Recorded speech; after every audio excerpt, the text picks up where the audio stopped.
Rodolfo Franco presenta Diálogo Franco. Porque la noticia hay que analizarla, encontrando las diferentes versiones en un diálogo franco, con el periodista y analista político Rodolfo Franco. Y si lo dice Rodolfo Franco, es porque es cierto.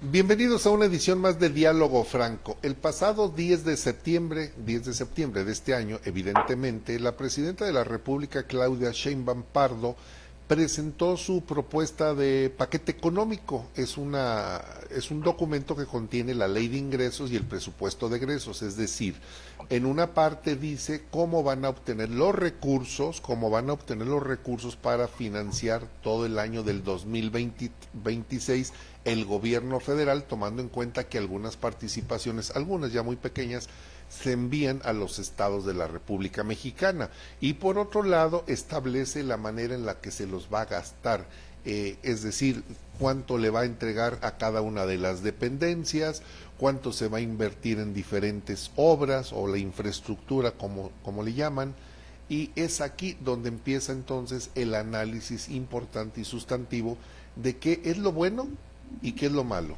de este nuevo presupuesto 2026. Para poder entender cómo está configurado y cuál es lo bueno y cuál es lo malo, la empresa Integralia Consultores presentó la semana pasada un documento donde hace el análisis, hace un barrido de toda la propuesta de la presidenta Sheinbaum, y le hemos pedido a Alberto Quiroz, es integrante de Integralia Consultores, que nos acompañe el día de hoy para poder platicar, para entender cómo está conformado, porque hay un análisis que ellos dicen, hay cosas buenas en ese presupuesto o en ese paquete económico, y hay otras que francamente no debieran de aparecer. Alberto Quiroz, ¿cómo estás? Muy buenos días. Hola, muy buenos días, Rodolfo. Gracias. Buenas a todo tu auditorio, buenos días. Gracias por tomarnos la llamada. Alberto Quiroz, como les decía, él es integrante de la organización o de esta empresa Integralia Consultores. Dime, Alberto Quiroz, ¿qué te parece si comenzamos con los aspectos a los que ustedes han denominado en el documento que elaboraron, un documento amplio donde definen el marco macroeconómico, el déficit fiscal, la ley de ingresos de la federación, la ley federal de derechos, los proyectos de presupuestos, hablan de secretarías, clasificación funcional, programas sociales, proyectos de infraestructura, gasto federalizado, órganos autónomos, vienen comentarios, implicaciones y proceso legislativo. Es un documento muy amplio. Desde luego, para quienes no dominamos este tema económico y cómo se conforma y cómo se constituye, me gustaría, Alberto Quiroz, que nos explicaras cómo está conformado este paquete económico para el 2026. Claro, Rodolfo, bueno, el paquete económico se compone de dos grandes partes, ¿no? Por una parte es la propuesta de proyecto de presupuesto, sí, que es donde el gobierno planea todos sus gastos, y la otra parte es la propuesta de ingresos, ¿no? La propuesta de ley de ingresos, sí, en la cual el gobierno pues estima, ¿no?, de dónde va a obtener sus ingresos, ya sea tanto por la parte de recaudación, ¿no?, que tenemos ahí los impuestos tributarios, que son el IVA, el ISR, el IEPS, y también la parte de derechos, productos y aprovechamientos, ¿no? Con sí, todo esto el gobierno pues planea, ¿no?, económicamente el 2026. Sí. Estos ingresos, ¿te parece, Alberto Quiroz, si comenzamos por el análisis de el ingreso? Hay un rubro que me quiero detener porque ustedes dicen, si bien el proyecto presentado por Hacienda refleja estimaciones optimistas en materia de crecimiento del Producto Interno Bruto, inflación, deuda y producción petrolera, se trata de un planteamiento más realista que en presupuestos anteriores. A ver, explícanos, Alberto Quiroz, ¿por qué se trata de un planteamiento más realista que otros presupuestos que me imagino los inmediatos han sido los de Andrés Manuel López Obrador. Sí, bueno, creemos que es un presupuesto más realista en el sentido que considera pertinentemente varios riesgos, ¿no? Tanto al alza como a la baja de la economía. Todavía en el caso de México, pues persiste esta gran fuente de incertidumbre, ¿no? Que es la política arancelaria de Estados Unidos, que puede tener pues repercusiones, ¿no? Sobre el crecimiento. En este caso, Hacienda estima un crecimiento de entre 1.8 y 2.8% para el 2026, es decir, entre casi 2 y casi 3%. Sí. Y esta estimación pues consideramos que es optimista, ¿no? Sobre todo frente al consenso de otros analistas, ¿no? Como pueden ser las encuestas que hace el Banco de México, el Fondo Monetario Internacional, Banco Mundial, traen un crecimiento más cercano al 1.5%. Y en ese sentido consideramos que es optimista, pero sin embargo no cae en excesos, ¿no? En algunas ocasiones de años anteriores, realmente la estimación era muy por arriba, ¿no? El consenso en este caso está por arriba, creo que en un margen más. Es conservador, digamos, tiene un pronóstico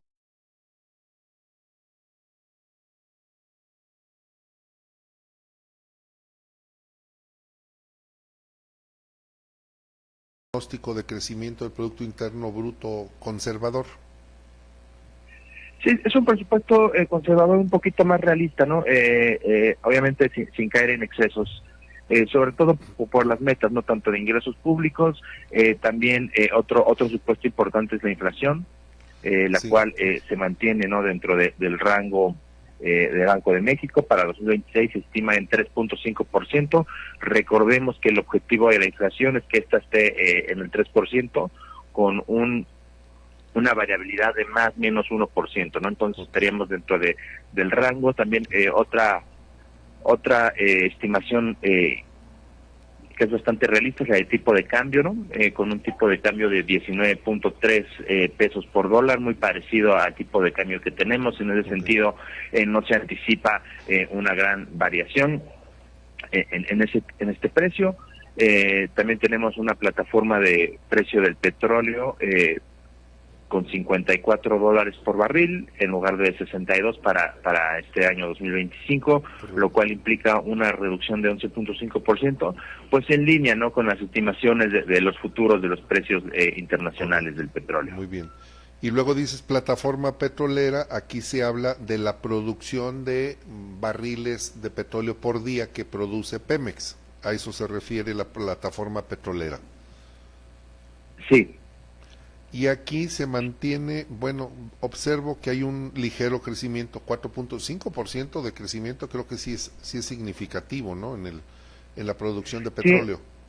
Sí, se estima un crecimiento de 4.7%. Ahora sí que esta cifra incluye la producción de hidrocarburos líquidos, que es la parte tanto de petróleo como la parte de condensados, que se toma en cuenta, ¿no? Para esta. Aquí creo que tenemos un poquito puede haber más discusión sobre esta cifra.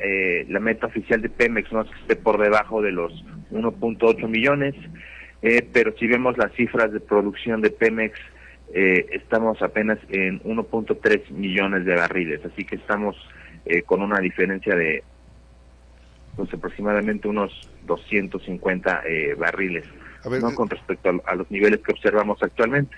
Actualmente, Alberto Quiroz, consultor de Integralia Consultores, en el rubro plataforma petrolera, en este momento, ¿cuántos millones de barriles bueno, no se ha cerrado el 2025, se estimaron 1.714, redondeando el número, 1.714 millones de barriles de petróleo.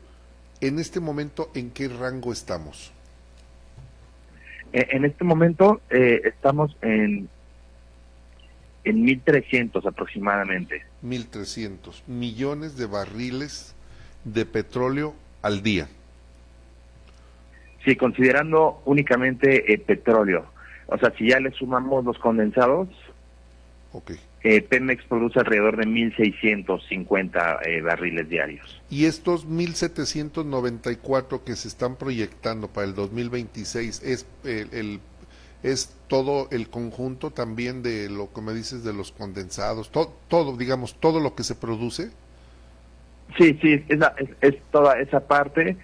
Y bueno, aquí el gobierno presupone que parte de esta producción va a provenir de los llamados contratos mixtos, que son esta nueva modalidad de contratos que surge a partir de esta reforma energética que se publicó en marzo de este año, con la cual pues Pemex pretende complementar sus capacidades de inversión con la participación de empresas privadas en estos contratos que le llaman contratos en campos mixtos. Con participación de la iniciativa privada, como fue el caso de Enrique Peña Nieto, que abrió la participación de la iniciativa privada. Finalmente están regresando a un esquema de ayuda. Preguntarte, Alberto, es un esquema similar. En el sentido que permite la participación, pero sí tiene sus diferencias, ¿no? con lo que se hizo en el pasado. Así es. Preguntarte, Alberto Quiroz, en este volumen de producción de petrolera, aquí ya está incorporada la refinería Olmeca, ubicada en Dos Bocas, en Tabasco, y tienen dato de que si en realidad ha impactado la producción. Bueno, en este presupuesto ya no se incluye partidas específicas para la refinería de Dos Bocas. Sin embargo, pues esto sigue siendo parte, ¿no?, de la estrategia de Pemex. El presupuesto que vemos para Pemex en esta ocasión sigue incluyendo parte de esta estrategia, ¿no?, de producir más combustibles domésticamente. En esta ocasión los proyectos que vienen principalmente son para mantenimiento y modernización de otras refinerías que no son la de Tabasco, como la de Lázaro Cárdenas. Es en lo que ha planeado, ¿no?, el gobierno para la parte de política de hidrocarburos. De acuerdo. Luego, en el rubro número 6 estaría el presupuesto, que pasa de 9.3 a 10.2 billones de pesos. 10.2 billones de pesos es un incremento del 9.7, casi 10% de incremento. Este incremento obedece está indexado, es decir, ya está reflejada la inflación, o tiene un crecimiento adicional. No, esta cifra que estamos viendo ya es el cambio real, es decir, considerando la inflación. Y sí, efectivamente, los recursos del presupuesto crecen casi en un 10%, ¿no?, en comparación con el año pasado. Es mucho lo que está creciendo, es bastante, 10%. Sí, y sobre todo, pues hay que considerar que en la Ley de Ingresos de la Federación, pues se proyectan ingresos públicos por 10.2 billones de pesos, ¿no? Casi todo este aumento va a venir de una mayor recaudación tributaria, es donde el gobierno tiene su apuesta, ¿no?, para obtener mayores recursos, y al tiempo que va a haber otras nuevas fuentes de recaudación, como son en los impuestos del IEPS para bebidas azucaradas, tabaco, también lo que se ha comentado sobre las apuestas y el tema de los videojuegos no violentos. Esos son los tres rubros donde están apuntalando sus ingresos, es decir, el famoso IEPS es el impuesto especial sobre producción y servicios. Eso se va a los edulcorantes, que son los azúcares, y es el impacto al costo final de los refrescos. ¿Es correcto lo que estoy mencionando? Sí, vamos a ver un incremento a partir del año que sigue en este tipo de productos. Ok, y luego mencionan ustedes, como en el apartado 2 o fracción 2, tabacos. También van a tener un incremento de 160 al 200%, eso es para los fumadores un golpe, es otro incremento.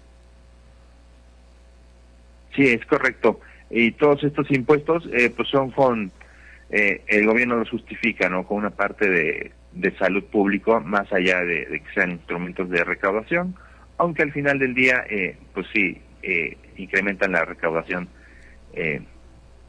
ahora, de alguna manera. Sí, dime, también hay un tercer rubro, dice, se propone establecer un impuesto especial del 8% a la prestación de servicios digitales de videojuegos. A ver, aquí es importante aclarar el rubro de prestación de servicios digitales, Alberto Quiroz, porque hoy en día todo es cibernético, o sea, todo es servicios digitales.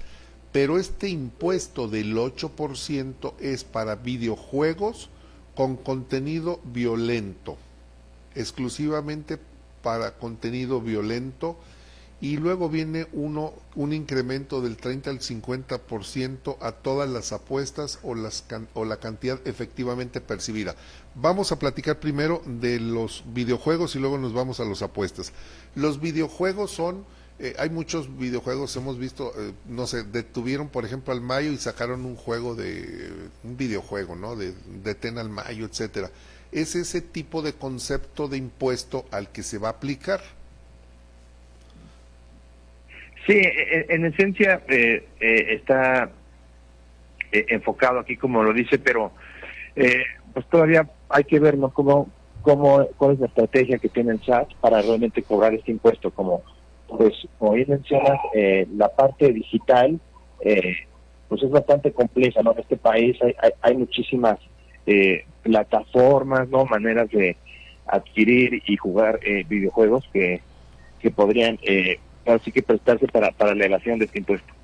Ok, ahí está, digamos, un poco en penumbras cómo se va a aplicar y cómo va, cuánto realmente se pudiera percibir, digo, porque si lo están metiendo como un ingreso, deben de tener ya un estimado de cuánto dinero se puede obtener y cuál es el valor del mercado de esos videojuegos, supongo, si no, cómo lo están ellos calculando.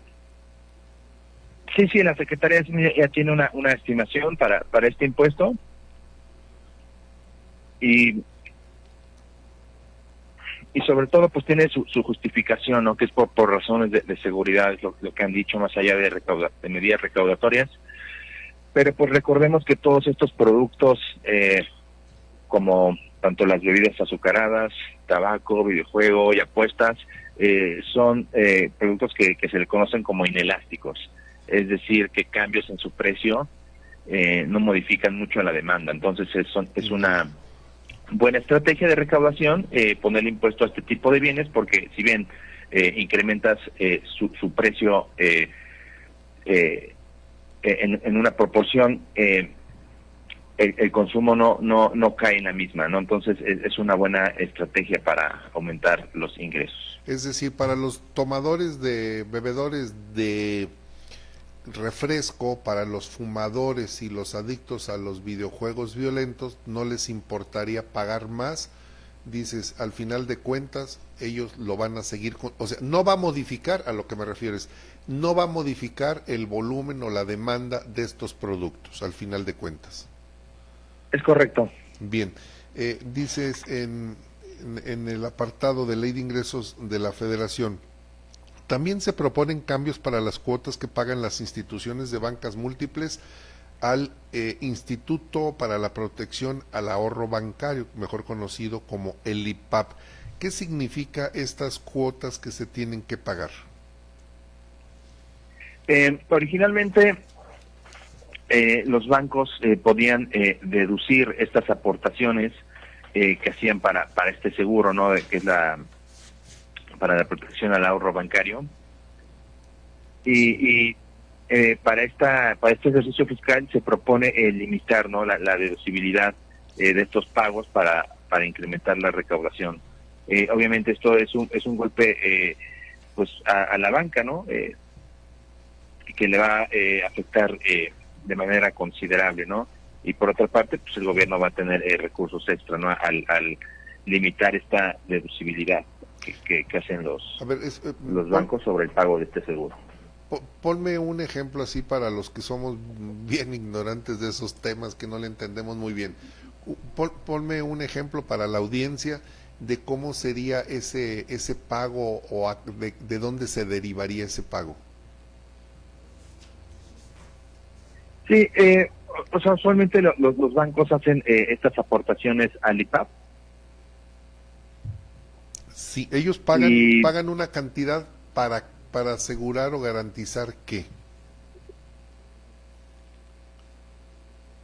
Sí, pagan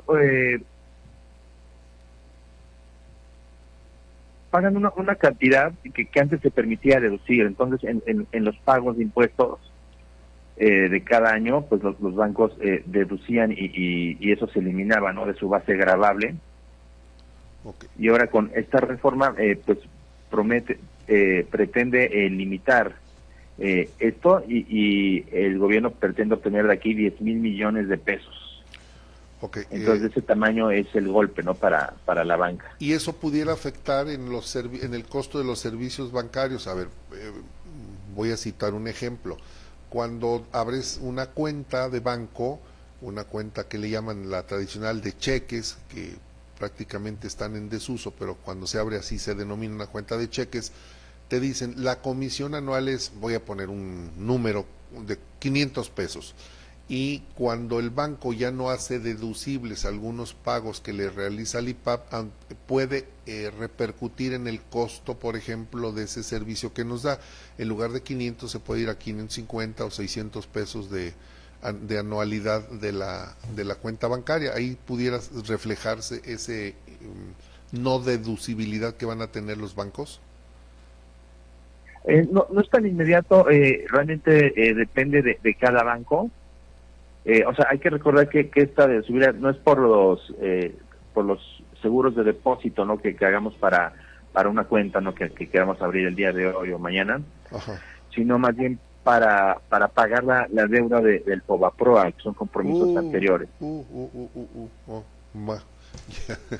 Te ha dicho todo, para pagar la deuda del FOBAPROA, que seguimos pagando, nos vamos a morir y la vamos a seguir pagando.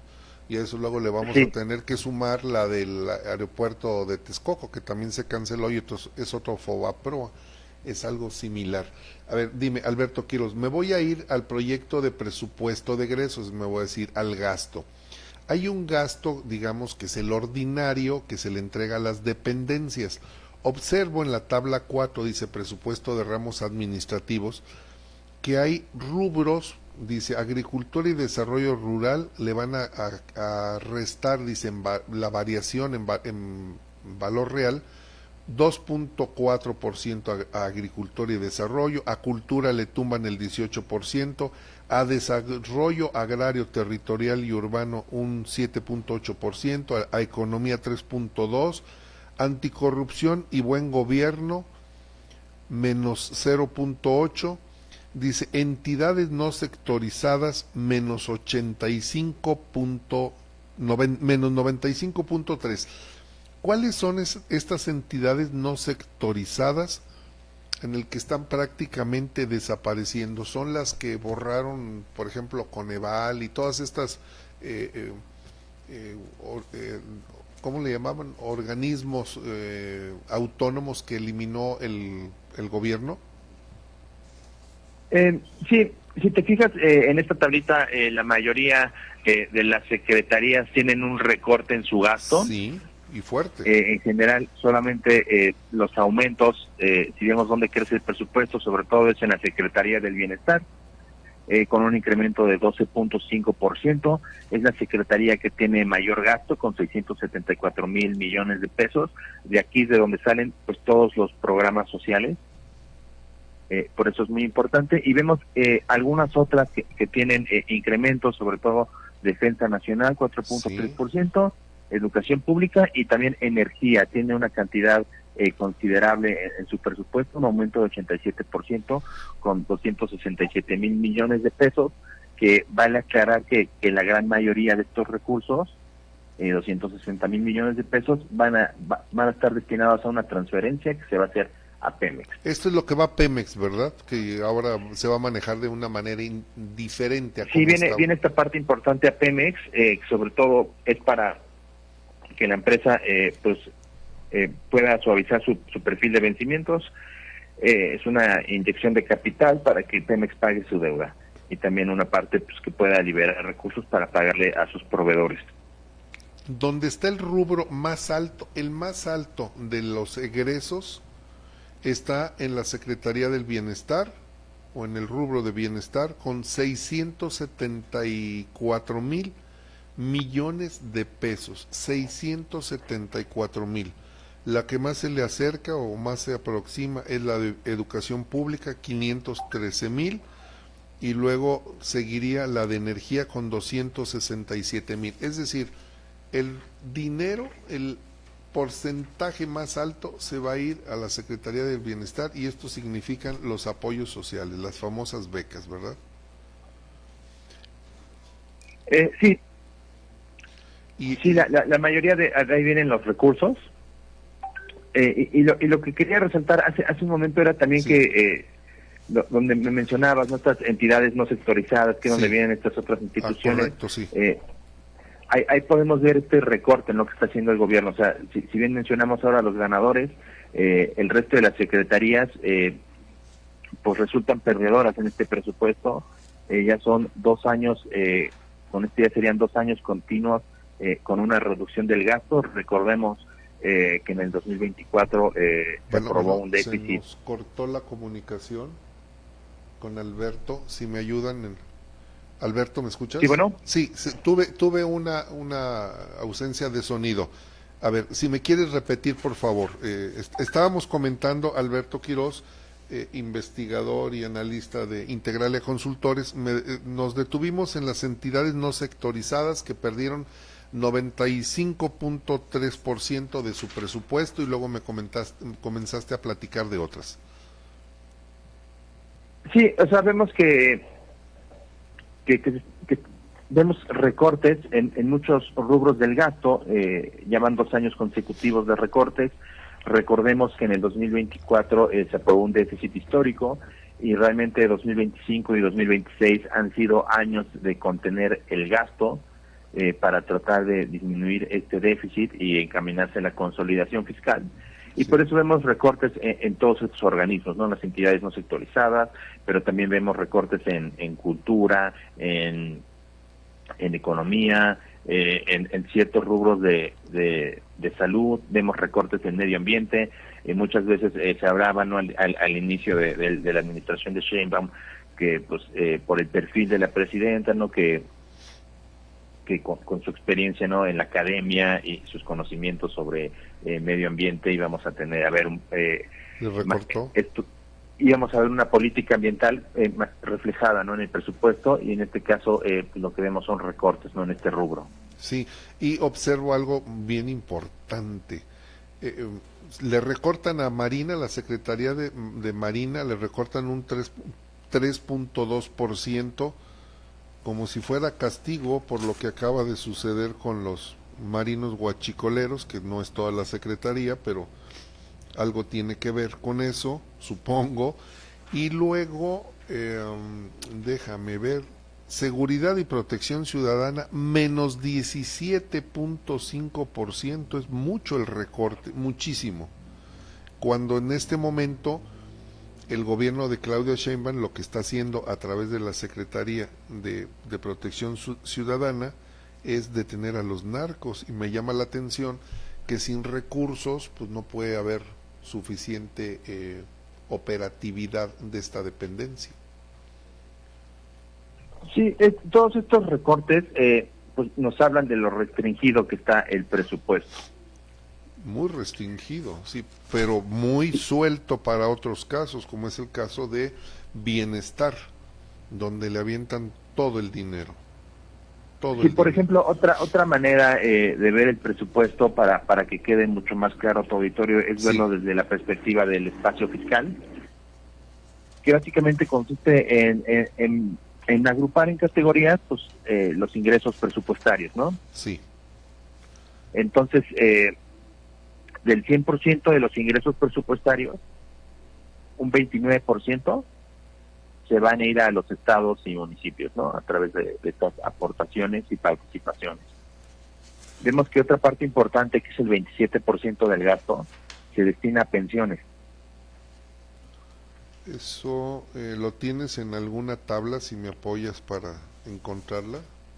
En el reporte no está, pero a ver, lo voy comentando. Correcto, a un ver 20% si a ver, bien, entonces. va para deuda, otro 11% va para Pemex y CFE, ¿sí?, un 8% para INSA y el ISSSTE, y sumando todo esto, solamente nos queda el 6% de los ingresos presupuestarios para pagar todo lo demás.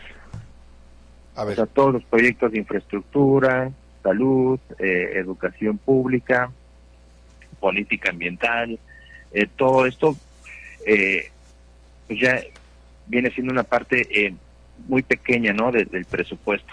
A ver, ¿no lo puedes repetir, Alberto Quiroz? Creo que es muy importante tener ese dato, si no lo puedes repetir para tener bien registrado cómo va a estar. Claro, del 100% de los ingresos presupuestarios, sí, 29% se van para estados y municipios.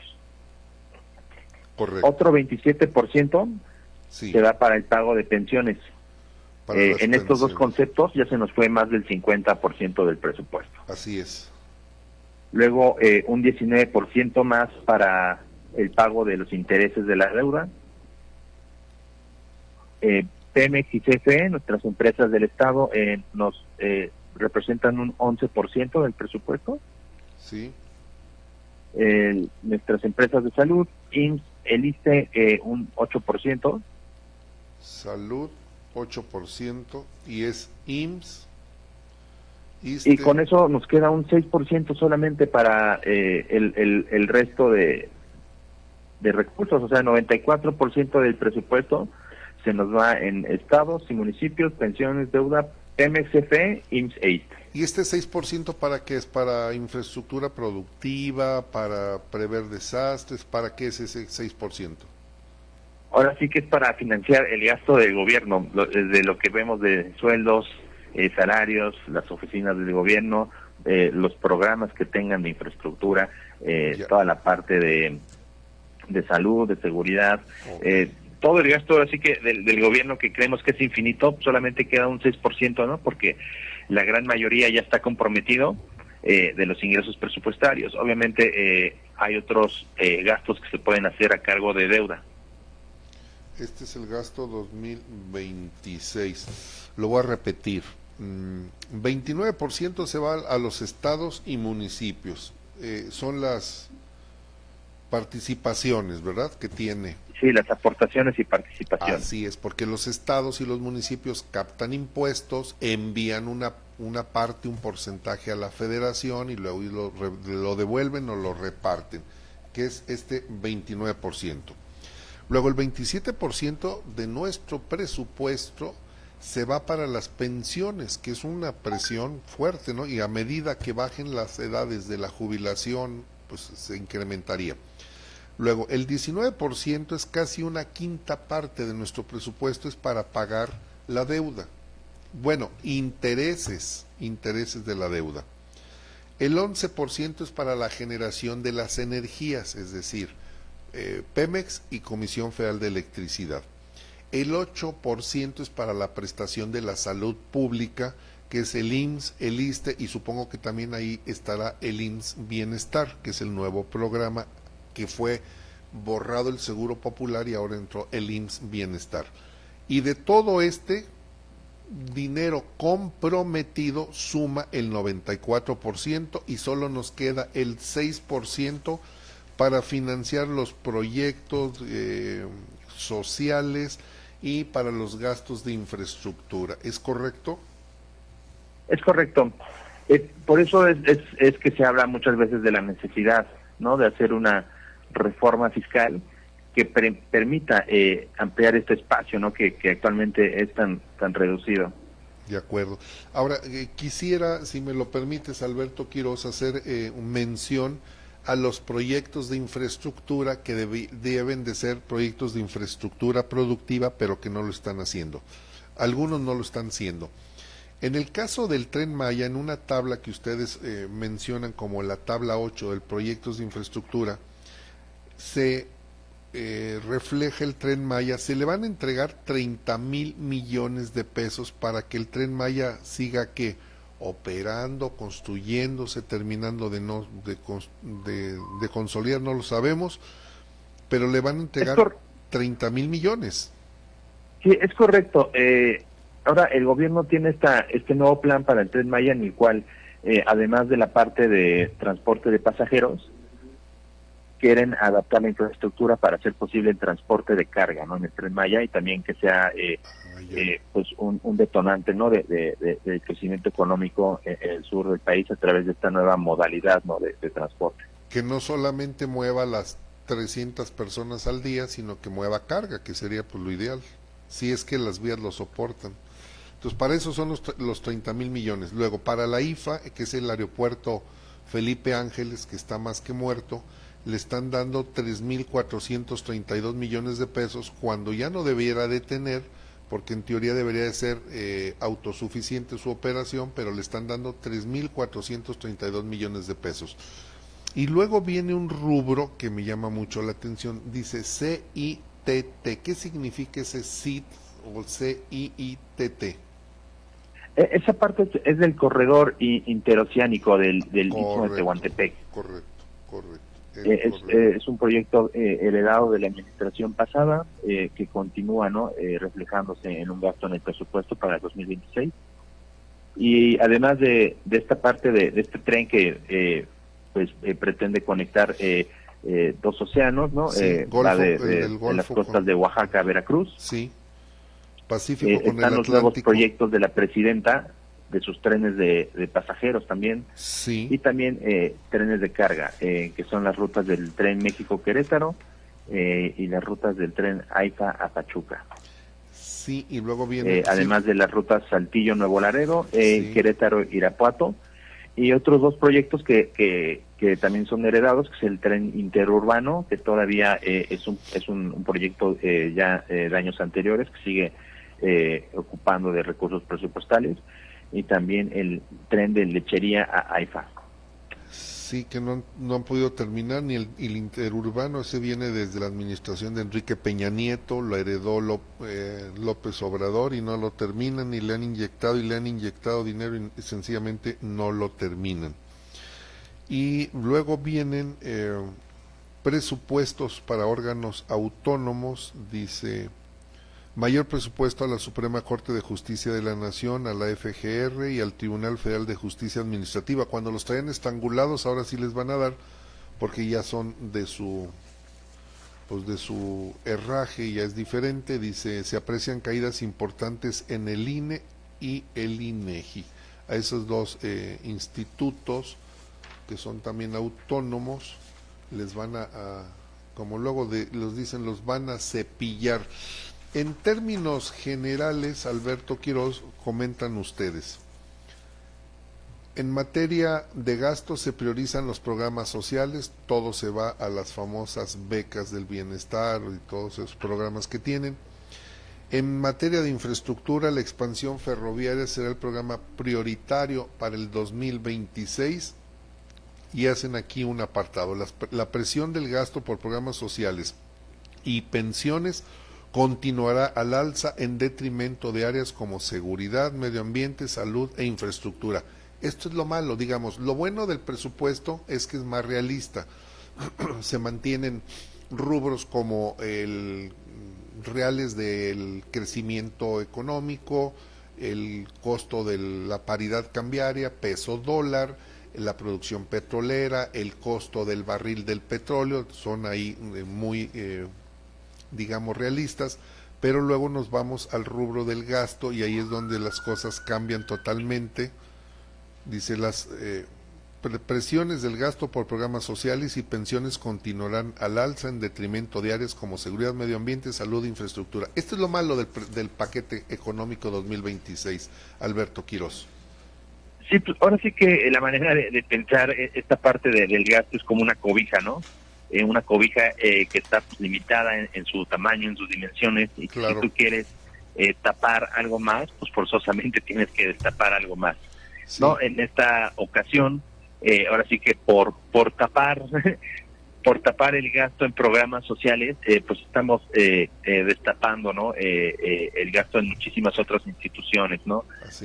Incluidos organismos autónomos, incluidos la parte de medio ambiente, el gasto en seguridad, en marina, y los ganadores de este presupuesto, evidentemente pues, es la parte de bienestar y también la parte de energía, ¿no? Bastante importante mencionar que este gobierno todavía apuesta muchísimo por los hidrocarburos. Hay una parte considerable que es una transferencia para Pemex. Tenemos también el gasto como lo mencionamos, para programas sociales. Recordar que se incorpora un nuevo programa social, que es la beca para las mujeres, además de esta pensión que ya teníamos para adultos mayores, personas para discapacidad. Se agrega este programa enfocado a las mujeres. Sí. Y otra parte, pues este gasto que también es difícil de controlar, ¿no? Que es el de las pensiones, que como vemos casi representa un 30% de los recursos del presupuesto, y se espera que crezca, ¿no? Con el pasar de los años, el país está envejeciendo, Sí. cada vez las pensiones pues van a absorber una mayor parte del presupuesto hacia el futuro, y esto pues ahora sí que no hay manera de pararlo. Sí, ese es uno de los grandes problemas que tienen diferentes países, por ejemplo en Europa, derivado de lo que quedó de la guerra, la Segunda Guerra Mundial. Los jóvenes decidieron ya no tener el mismo número de hijos, no crece la población, son poblaciones viejas, están presionando las pensiones. Y ahora en México está sucediendo el mismo fenómeno. Además, las nuevas medicamentos, las técnicas, los avances científicos hacen que la esperanza de vida se incremente, vivimos más, y por ende las personas que lograron obtener una pensión, pues van a seguirla cobrando hasta que se mueran. Y para quienes no tienen la pensión a través del seguro social, o sea que no estuvieron en un trabajo formal, pues están las pensiones del bienestar, y esos también son hasta que te mueras, porque son además universales, y ya bajaron la edad. Ahora ya hay mujeres que pueden recibir la pensión desde los 60 años, antes estaban 65 y más, ya andamos en los 60, y esto lo que le mete es presión y carga a nuestro presupuesto federal, pero son decisiones de política pública clientelares, y contra eso los que tienen en este momento el sartén por el mango, que son los de Morena, la Cuarta Transformación, segundo piso, pues es lo que han decidido, hasta que reviente el país, porque no sé de dónde vamos a sacar dinero. En fin, Alberto Quiroz, Alberto Quiroz, integrante de este staff que hicieron el análisis del paquete económico del 2026, integrante de Integralia Consultores. Muchísimas gracias por tomarnos la llamada. Muy valioso el documento, muy valioso en verdad, y nos ayuda a entender lo que viene para el próximo año. Hay que decirlo, este paquete está sujeto a la aprobación y ajustes que haga la Cámara de Diputados y luego la aprobación en el Senado, ¿es correcto? Sí, es correcto. Todavía este presupuesto se va a aprobar a más tardar durante el mes de octubre. Sí. Y ya para noviembre también la parte de egresos debe quedar aprobada. Ya debe, que no creo que le cambien mucho, porque pues la borregada de Morena que es la mayoría, pues va a decir que todo va bien y punto. En fin. Alberto Quiroz, muchísimas gracias, que tengas un excelente día y un buen inicio de semana. Muchísimas gracias, Rodolfo. Igualmente, excelente inicio de semana. Abrazo. Hasta luego, Alberto Quiroz. Le enviamos un fuerte abrazo. Esas son las novedades. Me preocupa, quiero decirle que yo no estoy en contra de las pensiones, por supuesto que no, pero me preocupa porque está creciendo. Digamos que de todo este gasto, de este 100%, una 27%, casi una tercera parte, se está yendo a las pensiones, y el día de mañana no va a haber suficiente dinero. Espero también que esa transferencia que se le va a dar a Pemex nos sirva para que se genere, o más que se genere, para que se convierta en una empresa realmente rentable. Siempre ha sido una mega caja, no es caja chica, una mega caja para los gobiernos, no de Morena, del PAN, del PRI, de todo lo que los que le han podido meter la mano. Y ojalá que revirtiéramos, es decir, ese porcentaje que tenemos para salud, se revirtiera en un incremento, que bajáramos por otro lado y le subiéramos aquí. Eso es lo ideal, pero no siempre lo ideal, es lo posible, ni lo factible, ni lo realizable. Como luego dicen, eso es lo que tenemos. En fin, yo le agradezco su atención, que nos haya seguido en esta hora de transmisión, y le hago la atenta invitación para que nos siga el día de mañana en punto de las 8 de la mañana, que será un programa más. El de hoy es un programa menos.